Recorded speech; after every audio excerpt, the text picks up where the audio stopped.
You're listening to Civic Media.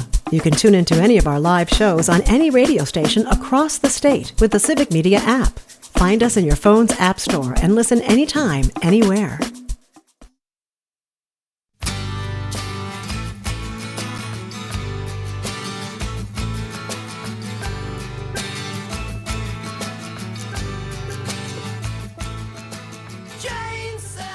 Good morning. Welcome to Matenaer on Air. Jane Matenaer, Greg Bach, Calvin Butenoff, coming to you live from our home here at Radio Park in Racine. You can always join us, call or text. The number is the same at 855-752-4842. You can also leave a comment if you're watching the live stream on Facebook, YouTube, and what used to be Twitter. State Senator Kelda Roys is going to be joining us in hour number 2. She has thrown her hat into the ring to run for Wisconsin governor. She made the announcement on our friend and colleague Todd Alba's show about a month ago. Yes. So Senator Kelda Roys joining us after the 10 o'clock news for audio sorbet today. Also in hour number 2, Bad Bunny was announced as the new NFL Super Bowl halftime entertainment. It's causing some rippling. Stir. There's a stir. We're going to talk about that a little bit in audio sorbet, and then we want to hear about what was your favorite Super Bowl show, if that is your thing. Yeah. What was your favorite Super Bowl show? Start thinking about it now. That's coming up with audio sorbet after 10:30. We will wrap up the show as we always do with This Shouldn't Be a Thing. Today it's There's No Law for This edition. Going to be a lot of those coming, I think. So stay tuned for that. Also, it is underway. Our multi-state text to win. Go for the green and gold contest. You know, groceries are really expensive right now. Mm-hmm. You know what would be really handy? What's that? I don't know, extra $200 in cash. How do they get that, Jane? It is so easy. All you need is the Civic Media app. Ooh. You go to wherever you get your apps. Go to your app store. I get them from Pick and Save. Okay. Download the Civic Media app and then pick your favorite station. It could be WAUK. That's our broadcast frequency. Could be WLCX or wherever.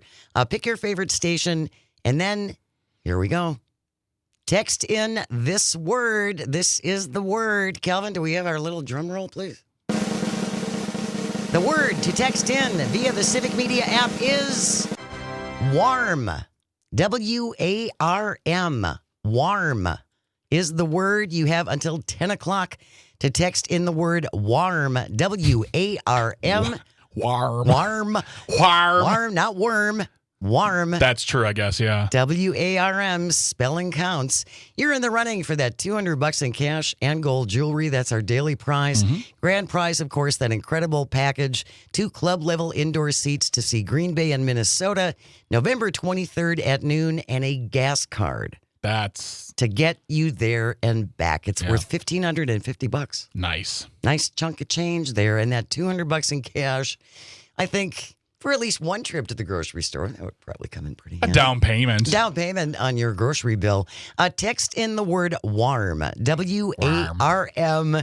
You have until 10 o'clock. Then your next chance is going to be with Tom Hartman in the 11 and 1 o'clock hours. Join Todd in the 3 o'clock hour. Maggie Dawn at 5 p.m. Pete Schwaba wrapping it up with Nightlight in the 7 o'clock hour. But right now the word is warm. W-A-R-M. That's the word, Greg. I know, but you are, I feel like you're purposely saying that. Because I say warm. Warm. Yeah, but you're saying warm. Fine. It's spelled the same. I know. It's W-A-R-M. Jane, I'm simply finding something you're doing very funny. That's fine. And it makes my heart warm. I'm glad it makes you warm. Warm is the word. W-A-R-N. Just text it in, okay? Yeah, please and thank you. Thank you. All right. It is highly likely that the government is going to shut down tonight. No, but seriously, we just went from like laughter to that. Well, this is the reality of the situation. It is. Yeah, it's the faults. There should be faults laid down. Plenty of blame. Let's point fingers. And we're good at that. We are good at pointing fingers. And actually, there is someone who has a very, very strong opinion on whose responsibility it is if there is a government shutdown. Is it like a senator or a congressman? Someone you'll recognize. Really? The current president of the United States had some opinions about government shutdowns in 2013. And who is to blame for that? Calvin, let's play that clip, please. Who's going to bear the brunt of the responsibility if indeed there is a shutdown of our government? Well, if you say who gets fired, it always has to be the top. I mean, problems start from the top, and they have to get solved from the top, and the president's the leader, and he's got to get everybody in a room, and he's got to lead. You know, the interesting thing is in 25 years and 50 years and 100 years from now, when the government is, when they talk about the government shutdown, they're going to be talking about the president of the United States. Yeah. Who was the president at that time? They're not going to be talking who the head of the House was, the head of the Senate, who's running things in Washington. So I really think the pressure is on the president.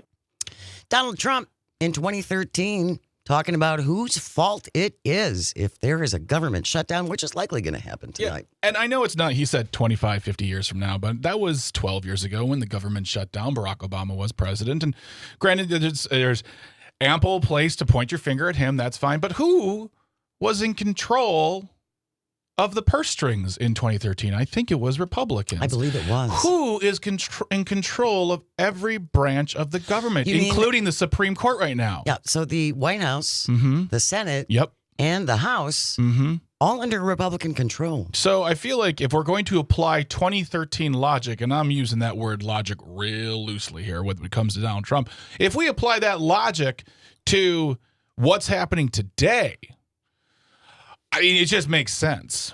I mean, are we going to fire the president? Are we going to fire them all? I mean, should we start at the top? It seems like, I mean, there's never been a better time to invoke the words of former President Truman, which was the buck stops here. Right. So I don't know. We're just pointing out what he said. Unless he's changed maybe he's changed his mind. I mean, who knows? It's a long time ago. That's a Fox and Friends thing. So that was the morning. By afternoon, he could be like, "Who is the president of the United States?" I mean, that's a good point. So, what is going to happen? What is this going to mean for you here in Wisconsin if the federal government shuts down at midnight? The first thing is probably going to be if you're going to be traveling. Yeah. And especially air traffic controllers, aircraft inspection, FAA reviews, things like that. Air traffic controllers and about 50,000 TSA workers are among the government workers who will have to keep working but won't get paid. But in the past, that has led to some what they call sickouts. Yeah. Where at some point they kind of get tired of working for nothing, even though they are supposed to get paid retroactively. Yeah, which we'll see. This administration loves paying for services rendered. Well, now the administration is essentially saying that if people get laid off, they're just going to fire them. Well, and blame it on the Democrats. Well, and then in 1 month, 2 months, 3 months, 4 weeks, 5 days, a minute and a half after they do that, they're going to tell them to come back because they need them. This has been happening since January. Since Doge came into the building. Fire them, quote, save money, and then like, oh no, I forgot, rockets need to land. Darn it, we need to bring them back. Weather needs to be forecasted. Nuclear codes need to be protected. We should get those individuals back. There are stories after story of the government having to hire people back. That they fired. And by the way, when you fire someone, that's a cost. When you rehire them, it's a cost. When you hire a new person, that's a cost. That all costs us money. Doge saved us nothing. These are terrible, non-long-term planning measures that they are inflicting upon us. And by the way, Jane, I don't know about you, but I don't think the air traffic control problems that have been happening over the past 6-7 months are going to get any better if we fire more people. This is from Reuters, by the way. Transportation Secretary Sean Duffy said Friday he's worried a shutdown will jeopardize air traffic training. No, really? What? Hundreds of air traffic control trainees at the academy in Oklahoma City could be furloughed, causing significant delays in the training pipeline and worsen ongoing air traffic controller staffing crisis because we do not have enough air traffic controllers. So they shut this down. All of their training stops. Yeah. And that's just one aspect, by the way. The FAA right now, right, and we're only talking about the FAA. Yeah. Right now, the FAA is about 3,800 air traffic controllers short. Almost 4,000. But that's okay. That's okay.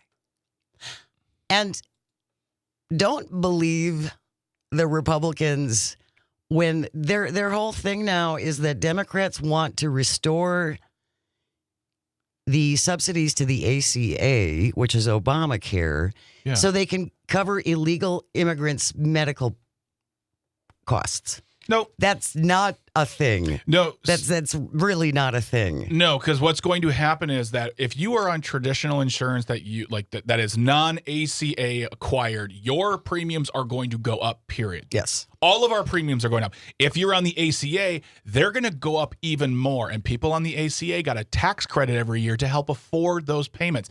That tax credit is either going to be lowered or gotten rid of. Yes. So they need help, and Senator Baldwin, Representative Pocan, and many others are trying to make those tax credits permanent. You know, like the tax cuts that we give the billionaires. Let's make a simple tax cut for regular folks, permanent, accessible, and do a good job. Well, and I've seen reports that say premiums could go up 90%.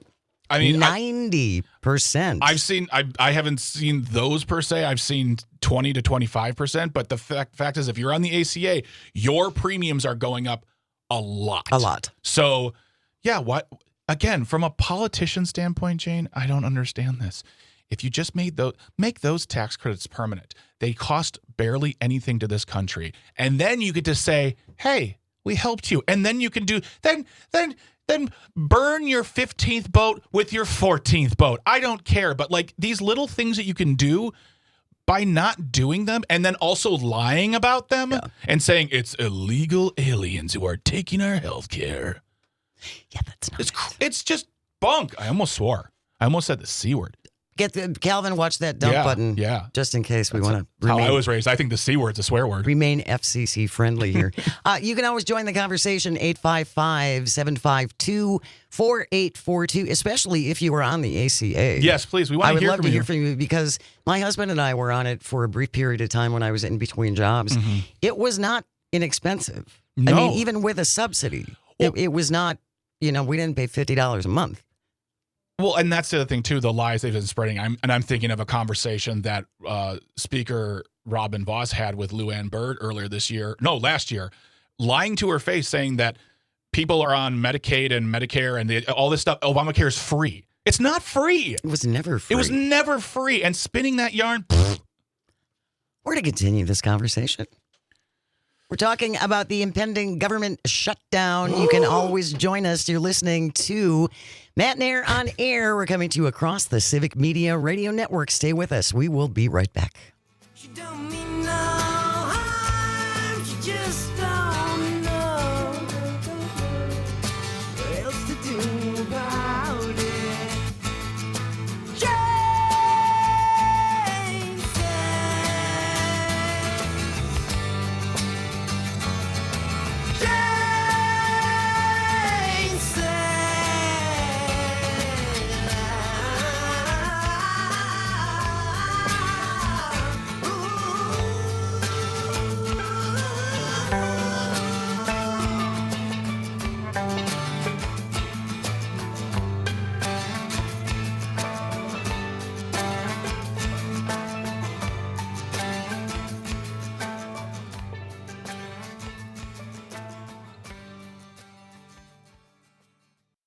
You're listening to Civic Media. Stay up to date on the latest news and information for your local community and Wisconsin by signing up for our free email newsletter. Visit civicmedia.us/email to get started.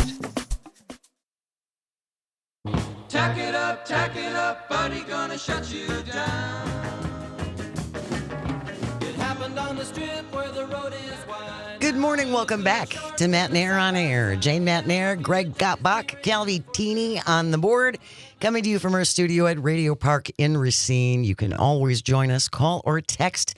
The number is the same at 855-752-4842. You can also leave a comment if you're watching on the live stream. Good morning, live stream. On Facebook, YouTube, and what used to be Twitter. Don't forget our multi-state text-to-win contest is underway. The word you want to text in via the Civic Media app only. So get out your phone, open up the app, text in the word WARM. W-A-R-M. WARM is the word, not WARN. W-A-R-N. Charles in Milwaukee. You may want to resend that. Ryan in Madison also sent in WARN. Warn. We're not warning you. We're warming you. You don't like that? No, it was great. It was great. I really, if ever there was an advertisement for the live stream, it was that moment, folks. It was a nice warm hug. Warm. W-A-R-M as in Mary. Or warm. Warm. Up for grabs.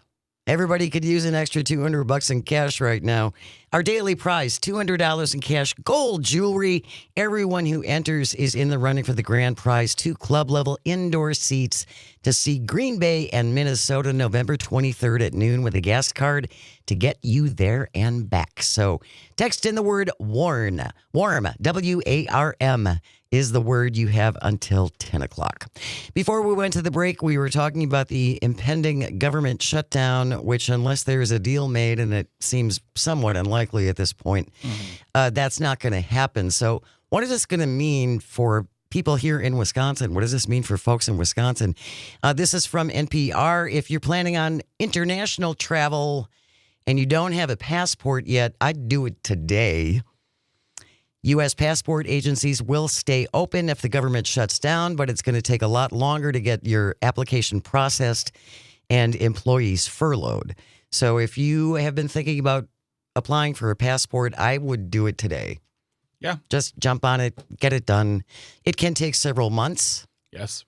Normally. Yeah. So if there's going to be slowdowns because of a government shutdown, it could take some time. So we want to make sure that you're okay with that. And it's better to do, I personally believe it's better to get your passport when you don't need it than it is to, in case, because we all know people who are like, I need a passport in like a month. I'm like, good luck. It's tough to get it so, in a month. It's better to do it now, even if you don't need it, because then you have it. And exactly. And it lasts for 10 years. Mm-hmm. And if you don't have the star on your driver's license now, yeah, you can't fly domestically. Well, yeah and no. The TSA is kind of like you and I spent like a good amount of weeks making this to seem like a thing that was going to happen. Like we were going to see. But that's what we were told. Yep. And then the day after, when the whole thing took effect, TSA was like, nah, it's not that big of a deal. Just do it next time, would you? Because they can't stop thousands of people from flying. Well, they could. Yes, they could. Do you want that on your shoulders? My goodness. No, thank you. According to this article, naturally, the biggest impacts are going to be felt by federal workers and active duty military service members who won't get a paycheck during the government shutdown. Again, in years past when this has happened, they have been paid retroactively. But still, if the government shutdown goes down for 2 months and you don't have money coming in, they still have to pay bills. Well, and I'm sorry, but look at the track record, Jane. I'm sorry, but if these folks go without pay doing their jobs, I do not believe that this administration is going to make it a priority to get those individuals reimbursed.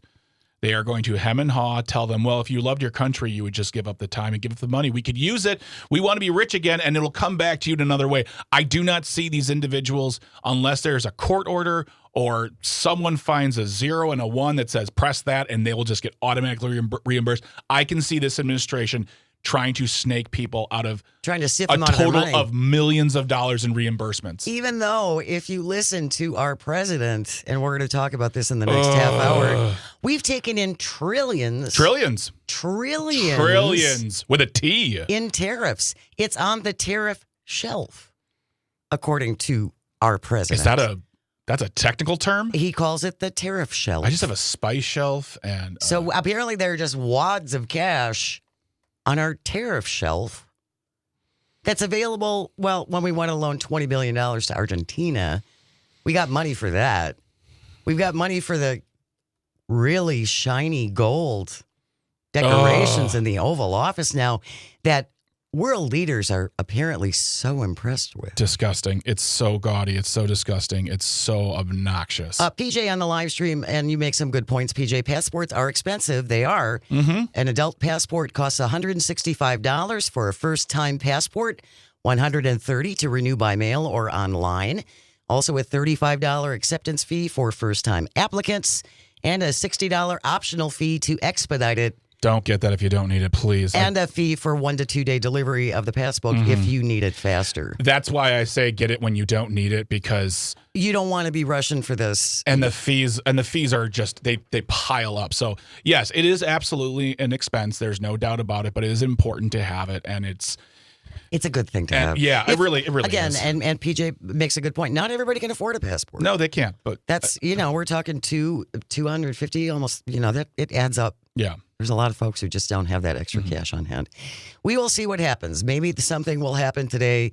The president just got done addressing our military members, some of whom flew thousands of miles, to hear from our Secretary of War, Pete Defense. Hegseth. I will never call him that. It's disgusting. Yep. And we'll be talking more about that probably tomorrow. It was like a Temu Apple release, if you ask me. We have news coming up next, and then we will return with, is he okay? Truly. Seriously. Truly. Is he all right? Yeah. Stay close. You are listening to Matenaer on Air. This is the Civic Media Radio Network. Don't go away. Pills to the floor, here is two bars drink. And now for your teens, lead is starting to shrink. He's hot with ram induction, but it's understood. I got a fuel-injected engine sitting under my hood. Shut it off, buddy, now I shut you down. Shut it off, buddy, now I shut you down. Shut it off, buddy, now I shut you down. Way down among Brazilians, coffee beans grow by the billions, so they've got to find those extra cups to fill. They've got an awful lot of coffee in Brazil. Good morning. Welcome back to Matenaer on Air. Jane Matenaer, Greg Bach, our one, our only Cal Zone on the board, coming to you from our studio at Radio Park in Racine. Join us, call or text at 855-752-4842. Leave a comment if you're watching on the live stream. Good morning, live stream on Facebook, YouTube, and what used to be Twitter. Before we move on, we do have a clarification from Civic Media News Director Shali Pittman. Yes, Shali was on earlier in the first hour talking about data centers, and there's going to be a meeting in Caledonia regarding data centers. We spoke about an open records request relating to water usage, but also in the matter of Caledonia. It was actually, so I'm going to read exactly what she said. Sure. While there was a delay with the announcement of Microsoft being behind the Caledonia data center, the open records case related to the data center in Mount Pleasant, the city of Racine did release records to Midwest environmental advocates. Okay. It's very important for all of us, especially not just Shali as a news person, but us being news adjacent. Yes. To be very, very on key, very on point, and accurate, and make those distinctions and those corrections. So she asked us to read that, and we did. It has been corrected, so you're fully informed. Please, if you live in Mount Pleasant, anywhere that's looking to get a data center, make yourself aware. They're doing a hard push via the lobbying, making it sound great and there are conversations that can be had. But if it concerns you, talk to your elected officials. Absolutely. And if they're having meetings about it, I would highly encourage you to go to any meetings about this. And the mining meeting that they're going to have in northern Wisconsin as well. That's something that I think folks who live up there need to get involved with. Mm-hmm. It is the time of the show that we like to call Audio Sorbet. What happens at Audio Sorbet? We get away from the news. We take a break, take a breath, and talk about something else. We clean your ears with fun, as we say here on Matenaer on Air. Is that too loud? When I feel like I'm doing it right into the microphone. I mean, that voice that just runs in, that does that. I don't know who it was. It was a person. He just comes, he shoves his way in. We don't. And he leaves a sandwich every time. It's great. So Audio Sorbet today. Today is National Coffee Day. Doop-a-doop-a-doop-doop. Didn't know that. National Coffee Day. So we want to talk about your coffee habits. Do you drink coffee? Maybe you don't. Maybe you're like David Drake, who's never had Who a has hot beverage in his he life. doesn't do hot beverages. He's never had cocoa? He was a deprived child. Oh, we need to. Okay. Should we send him some? Let's get him some cocoa, people. I'll even spring for the little marshmallows. Do you drink coffee? How much coffee do you drink? And now the coffee prices are already up 20%. 20%. Will you be changing your coffee habits? 855-752-4842. That's our question for you today during Audio Sorbet. We're talking coffee. How much you drink? How do you drink it? And will you change your habits now that coffee prices are on the rise? Wanted to share this from Robert from La Crosse, listening on WLCX. He texted in much earlier. He said, I drink only black tea. Okay. So, and there's a lot of caffeine in tea. So Yeah. if you're looking for some coffee substitute, tea is not a bad way to go. Yeah, I mean, tea is great. I mean, if you're the Ted Lasso type who thinks it's just hot brown water, I get that too. Actually, a really good one for antioxidants. Wow, people are calling in with opinions. Yes. Really good for antioxidants. White tea. I have never Very even heard good of for you. white It's tea. very, very good. Antioxidants galore. What does it taste like? It tastes like tea. Yeah, I really like tea. I always tell myself to drink more tea, and then I don't, even though I have all the contraptions that allow me to make a convenient cup of tea in my home. And I just do not, because, and I will admit this, I don't want to engender this with an insult. I'm a baby coffee drinker. I'll say that. I don't drink black coffee. I drink sweetened coffees. Yep. I use sweetened creamers, and I do not enjoy the taste of a black cup of coffee. It's very don't come at me with your The best. The Todd best. Alva would dispute that. But that's the thing is when we went on our trip, the three of us, he did make wonderful coffee, and I did drink. And the good stuff, when made correctly, can have less bitterness and all that stuff. And I imbibed it. But me, I'm like, I'm gonna have a sweet creamer because I want to taste it like a shake. You know. How do you consume your coffee is our audio sorbet question. Isaac from Baraboo texted in, I drink 1 to 2 cups of coffee a day with a French press. Ooh. I used to buy single origin ground coffee from a high-end brand, but now with the current coffee prices, I buy fair trade from my local grocery store. you Thanks go. for that, Isaac. Appreciate it. How do you coffee? Throw us your suggestions. If you got local good companies that you like, send them our way. We always want to know about them. And you were talking about the prices going up, and I'm not here to dunk on anyone, but there's a certain coffee company that is the color of coffee, a gun, and company. I'm not going to say them out loud, but you can figure it out. But they're very much Trump supporters, and they were like, we're not going to raise our prices a single bit because we source from all over the world, not just Colombia. How's that going? Well, they are raising their prices as of this fall. And that sucks because, one, they have to do that. Two, you kind of have to eat your words. So I feel like instead of coming hard for it all, realize that these tariffs are going to affect us. I don't mean to I'm sorry, no, it's sorbet, but that's an important point of this coffee price thing. It affects your kitchen table economy. Well, tariffs are affecting all of us. Even though we don't pay for them, guys. We are talking coffee. How do you coffee? It is National Coffee Day at 855-752-4842. Troy from Mount Horeb, you were first in. Good morning, Troy. Let's talk coffee. Good morning. My earliest memories ever were sitting with my grandma. She used to drink Folgers Instant. Oh, She had a little, and this was in the 70s now. Yep. I'm like 3 or 4, and we used to have peanut butter toast for breakfast with coffee, and she used to boil the water in this little pan or little pot that she only had for boiling water, and we used to dunk our toast in it with a lot of condensed milk and sugar. Were That sounds like my kind of cup of coffee. Ever since. And I'm only 5'8", so maybe that had something to do with it. You would have been 6'4", otherwise, Troy. You would have been so much taller. Do you remember, were the Folger crystals the ones with the sparkly ones?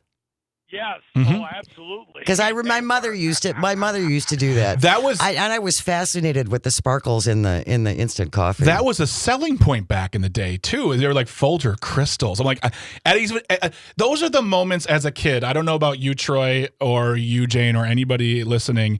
Those were like one of those moments in my tiny kid brain where I said to myself, "This sounds stupid.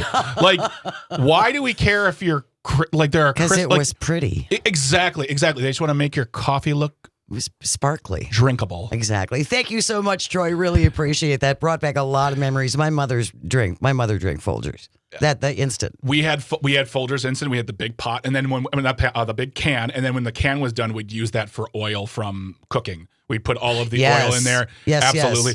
Yes. Anytime someone mentions the word Sanka, someone says, "I'll take a cup of Sanka." Usually it's as a joke or it's an old movie. It makes me laugh so hard because it's such a deep 70s, 80s reference to me. Yes. That to hear it in 2025, like, "I'll take a cup of Sanka." Really? Well, and I just find it so interesting that they actually convinced the public that these coffee granules were better than the actual thing. What do you mean? That coffee granules are more authentic than an actual coffee bean. Because that's what they convinced the public. Buy these coffee crystals instead of buying regular coffee. I thought it was coffee with crystals in them. No. They're coffee crystals.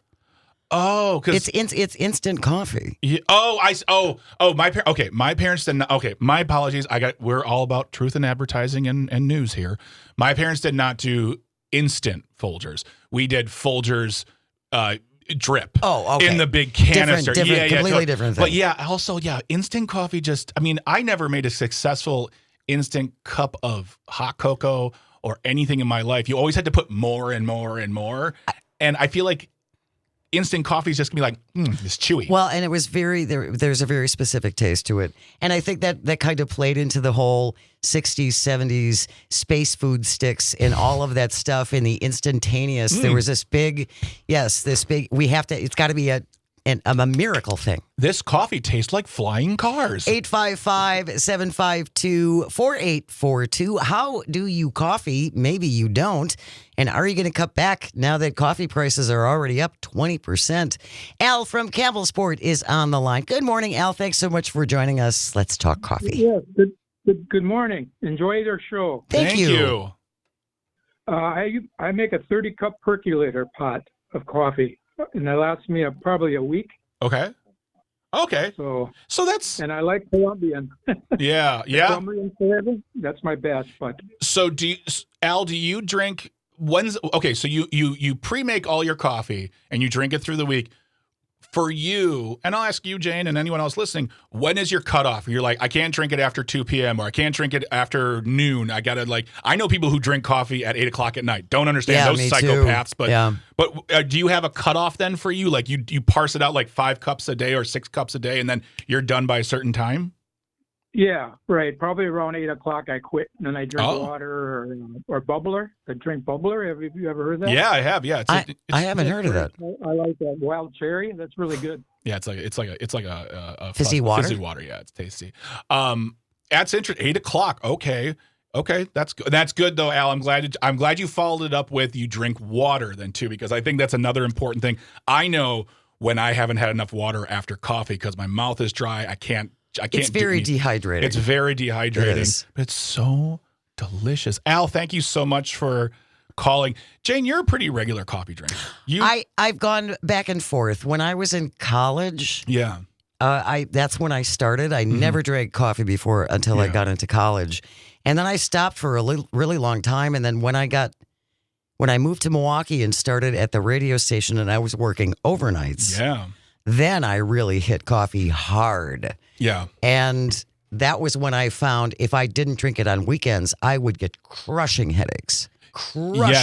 Just really debilitating headaches. I did not. Caffeine is a very, very powerful drug. It's addictive. People drink it. And I did not start drinking coffee until I was 38. And I don't even remember why I decided then. Plus, he wanted to stop growing. I wanted to stop growing. Yeah, I'd be like 8'12" He right would now. he'd be 11 feet tall. Yeah, exactly. and I we wouldn't couldn't know even what to fit do in with the him. room. It's so yeah. But now if I quit, it's because I'm quitting sugar, not because I'm quitting coffee. Andrew from Maine texting in, how I coffee with iced tea. I've tried coffee a few times, never developed the taste for it. I do not see a point in drinking sugar unless it's in chocolate milk. Fair enough, Andrew. And Ollie from the Northwoods, you're going to wrap it up for us, Ollie, on this audio sorbet. How do you coffee? Well, when we were kids, we didn't coffee. We weren't allowed. We had tea and toast for breakfast with canned milk. But when we came back to the States then and visited, we always went to my mom's relatives, and there was always a big, huge enamel pot of coffee on the wood stove, filled with coffee grounds and some eggs, maybe. Eggshells. Yep, eggshells in the coffee. Yep. Ollie, we're running out of time. I'm so sorry to cut you off. Thank you so very much for joining us. Really, really appreciate it. That wraps up today's audio sorbet. Coming up next, we're going to wrap it all up with This Shouldn't Be a Thing, Cover Me edition. You're listening to Matenaer on Air. This is the Civic Media Radio Network. We will be right back. So you'll add to the local color, serve some coffee with a cruller. Dunkin' doesn't take a lot of skill. They've got an awful lot of coffee. A great big pot of coffee. They've got an You're listening to Civic Media. Find the latest news, information, and archives of all your favorite shows on the Civic Media website, civicmedia.us.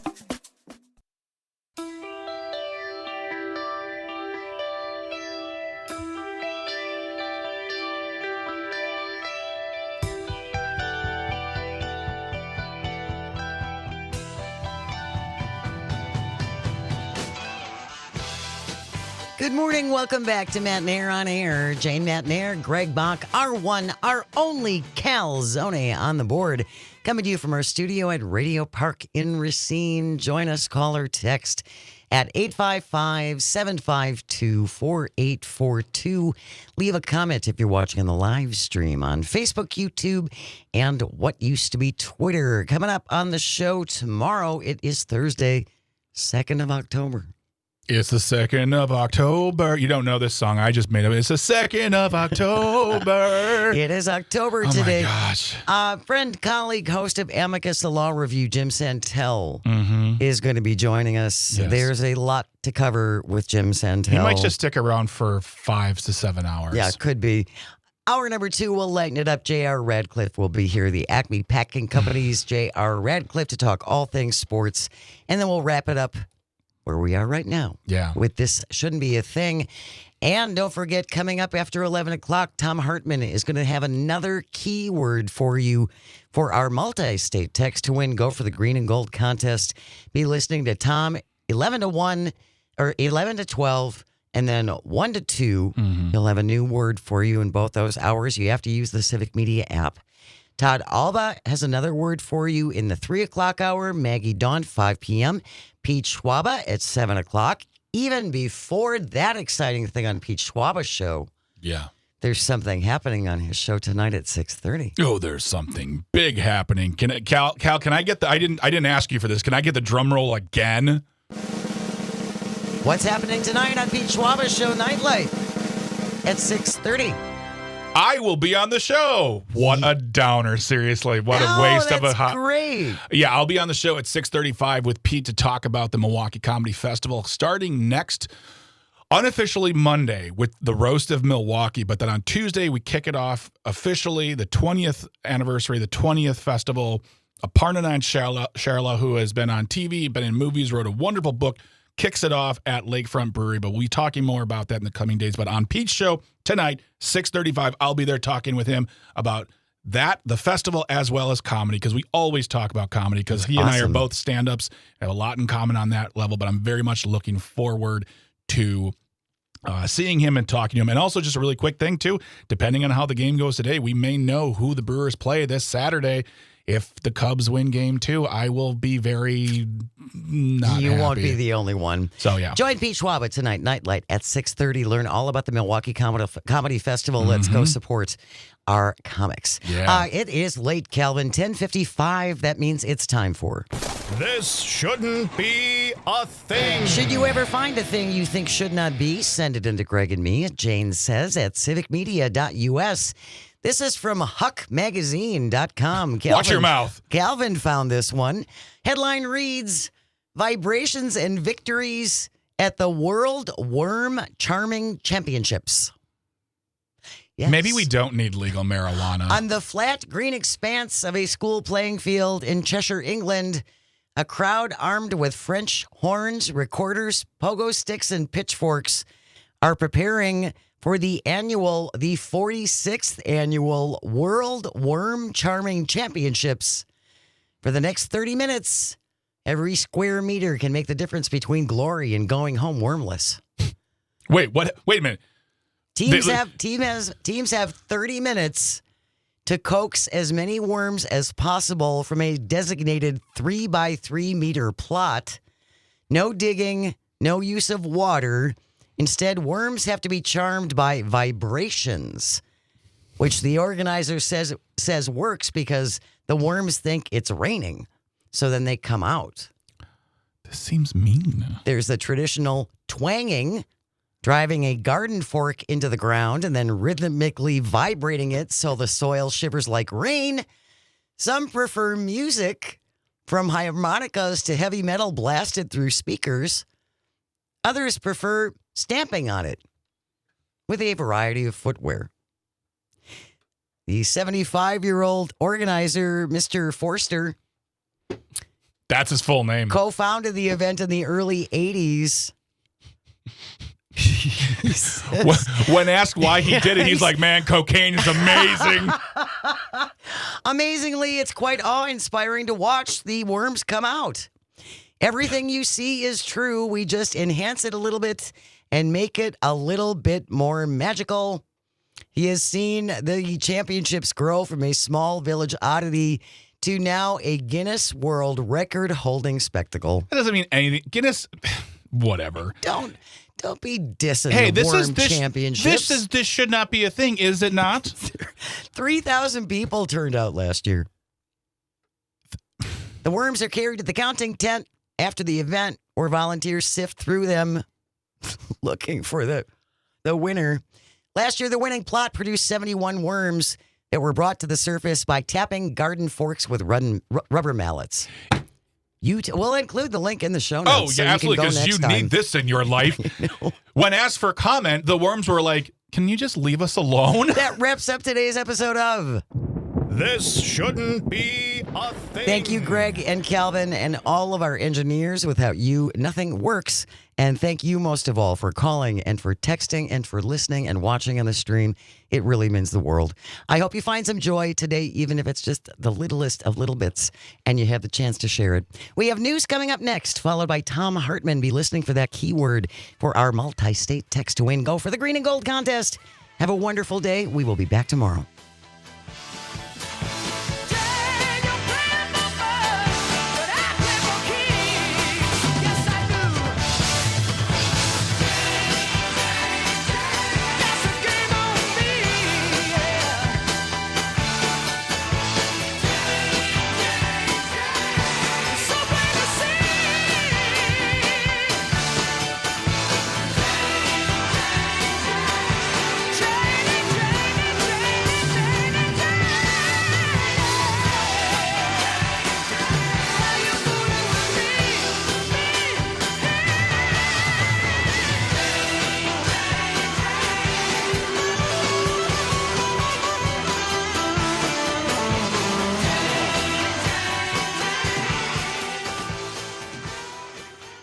The national news cycle never stops, but it can be hard to find news about your local community. Civic Media is dedicated to providing quality local and state news coverage across Wisconsin. With the Civic Media app, you can get notifications about local stories that matter to you and your community. Find the free Civic Media app in your phone's app store and choose notifications from the menu to tell us what kind of news you want to hear about.